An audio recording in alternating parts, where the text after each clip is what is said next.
Hello, dear students.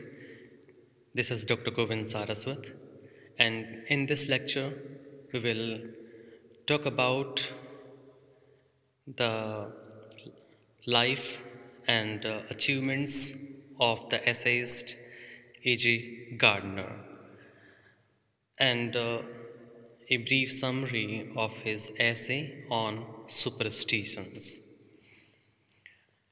A.G. Gardner was born in 1865 and he died in 1946. His complete name is Alfred George Gardner, writer of some of the most celebrated journalistic essays and sketches under the pen name Alpha of the Plow. तो उसने A.G. Gardener नाम से essays नहीं लिखे, उसने अपना एक pen name था उसको यूज़ किया, alpha of the plough, and he was the editor of the Daily News, London, and also the president of the Institute of Journalists. Daily news नाम के एक मैगज़ीन का वो एडिटर भी था. His best essays are those which he contributed to a number of leading British newspapers. तो उसके जो बेस्ट एसेज हैं वो उसने जो अच्छे ब्रिटिश न्यूज़पेपर्स थे उनको उसने contribute किया था. Gardner's essays are apparently of a casual type as most journalistic articles and features are, yet through them he expresses his natural sense of joy and harmony of life. His responses to life may not be very deep and philosophical, but none can deny his unfailingly cultured and balanced outlook. In some of his best essays, Gardner makes the reader aware of the darkness and sorrow of the years during the First World War. But what is charming in him is that he naturally inspires the reader to feel that life is beautiful, wars or no wars. So हम कह सकते हैं कि A.G. Gardener जो है he was very sincere, optimistic also, क्योंकि उसका जो एक आउटलुक था लाइफ को लेके वो बहुत ही कल्चर्ड और बैलेंस्ड था, और उसका ये मानना था कि डार्कनेस सोरो जो फर्स्ट वर्ल्ड वॉर के दौरान सबके हिस्से में आया, फिर भी उसको ये लगता था कि उसको इंस्पायर करना चाहिए रीडर को कि लाइफ वो जो बहुत है, जो बहुत ही खूबसूरत है, उसमें वॉर्स या वॉर जो नो कोई वॉर हो या ना हो कोई फ़र्क नहीं पड़ता, but life is beautiful. A distinctive quality of his style is that he never strains after effects. The effortless ease which is reflected through his writings come from his spontaneous response to life and his capacity to express something of the universal through his experiences.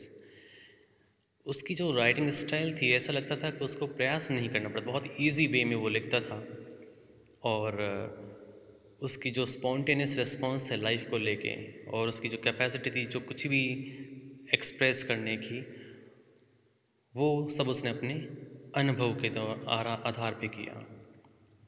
The result is that while reading Gardner, the reader quickly attunes himself to the moods and feelings of the writer. और इसका परिणाम ये निकलता है कि जब भी हम गार्डनर को पढ़ते हैं तो हम उसके साथ में एक कहते हैं ना हारमनी में रहते हैं, उसकी जो मूड्स है, उसकी जो फीलिंग्स हैं, उसको अच्छी तरह से समझ पाते हैं. सो गार्डनर वी मे से is the model of a modern writer who is able to elevate journalistic writings to the level of literature. तो गार्डनर एक मॉडल है मॉडर्न राइटर्स के लिए, जो कि जर्नलिस्टिक राइटिंग्स को उसने इस स्तर तक ले गया जो कि लिटरेचर भी कहलाया जा सके.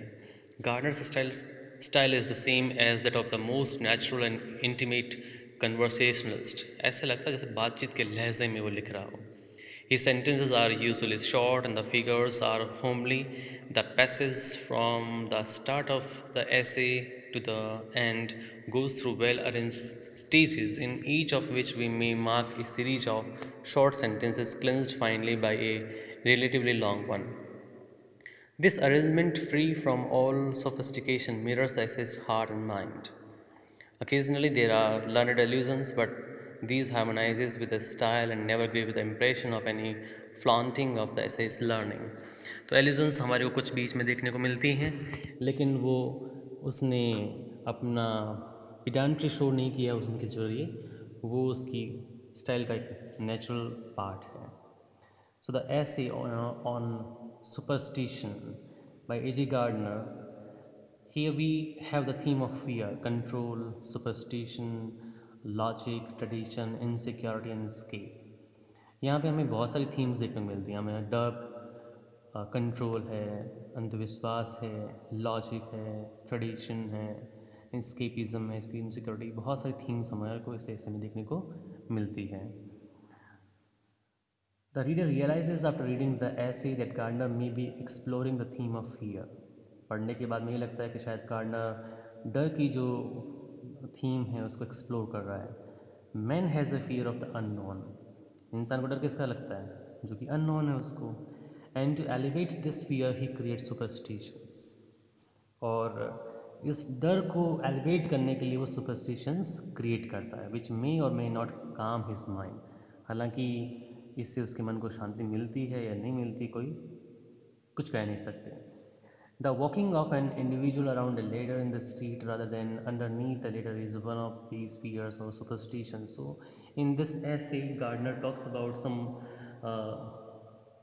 some superstitions which are prevalent or in vogue in the western countries. Western countries में ऐसे बहुत सारे सुपरस्टिशंस हैं जैसे हमारे यहाँ पर भी होते हैं. फॉर एग्ज़ाम्पल अगर मैं कहूँ कि आप किसी अच्छे काम से बाहर जा रहे हो, रास्ते में आपका रास्ता जो है वो एक बिल्ली काट ले, तो इससे भी हम एक सुपरस्टिशन के साथ जोड़ के देखते हैं कि नहीं, बिल्ली ने रास्ता काट लिया, अब ये काम नहीं करना, या थोड़ा रुक जाते हैं, कुछ और कोई आदमी और निकल जाए उसके बाद में निकलते हैं. तो ये एक अंधविश्वास है. क्या फ़र्क पड़ता है पता नहीं, लेकिन मन में अगर किसी के आ जाता है ये अंधविश्वास, इस पर वो विश्वास करते हैं कि कुछ अपशकुन हो जाएगा, तो वो काम नहीं करता है. ऐसे ही और भी बहुत सारे चीज़ें होंगी जो अपशकुन के साथ में ऐसे जुड़ी भी होती है. हम उनका मीनिंग कुछ और निकालते हैं. कहते हैं ना कि ये क्लोज होते हैं कुछ. मारवाड़ी में कहे कि कटी कोई जा रही रहा तो कोई पूछ ले कट जाओ सा, तो कटकारो कर दियो, अब तो अब कहीं है ना, कटकारो नहीं करना चाहिए. ये भी अपने आप में एक सुपरस्टिशन है. तो कुछ चीज़ें ऐसी हैं जो हमारी कल्चर के अंदर हैं, जो सुपरस्टिशन से जुड़ी हुई हैं. A.G. गार्डनर इन सब सुपरस्टिशंस के ऊपर अपने जो व्यूज़ हैं वो इस ऐसे के अंदर देता है और ये बताता है कि ये सारे के सारे जो अंधविश्वास हैं वो एक हमारे झूठे डर के साथ में जुड़े हुए होते हैं. मैं अपना पर्सनल एक्सपीरियंस बता देता हूँ. 10th का जब एग्ज़ाम देने जा रहा था, फर्स्ट एग्ज़ाम इंग्लिश का, तब रास्ता काटा था बिल्ली ने. पर एग्ज़ाम देते वक्त मेरे दिमाग में वो बिल्ली नहीं आई थी, तो कुछ भी नहीं हुआ. हो सकता है कि एक मन की स्थिति है, अगर आप उससे पार चले गए तो कोई फ़र्क नहीं पड़ता, और अगर वो चीज़ दिमाग में घूमती रही तो कुछ ना होते हुए भी हो जाएगा. तो अब आपको डिसाइड करना है कि इस 21वीं शताब्दी में हम किस चीज़ को कैसे लेते हैं, उसका लॉजिक क्या है उसके पीछे. हाँ, ये भी कहता हूँ कुछ चीज़ें हैं जो साइंस से परे हैं, लेकिन कहीं कहीं चीज़ें ऐसी होती हैं जहाँ पे लॉजिक जो है वो उन चीज़ों को झुठला देता है. तो better it would be to test anything on the yardstick of logic and reason and behave accordingly, और उस तरह से आपको बिहेव करना चाहिए.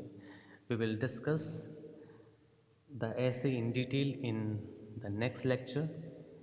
और अभी के लिए हमने चार्ल्स A.G. गार्डनर जो हैं उनके बारे में, उनकी जो छोटा सा एक इंट्रोडक्शन था वो मैंने आपको बताया, और जो ऐसे है हमारे सिलेबस में ऑन सुपरस्टिशन, उसके बारे में थोड़ी सी हमने चर्चा की. नेक्स्ट लेक्चर में हम इस ऐसे को लाइन टू लाइन पढ़ेंगे. Thank you for listening me carefully.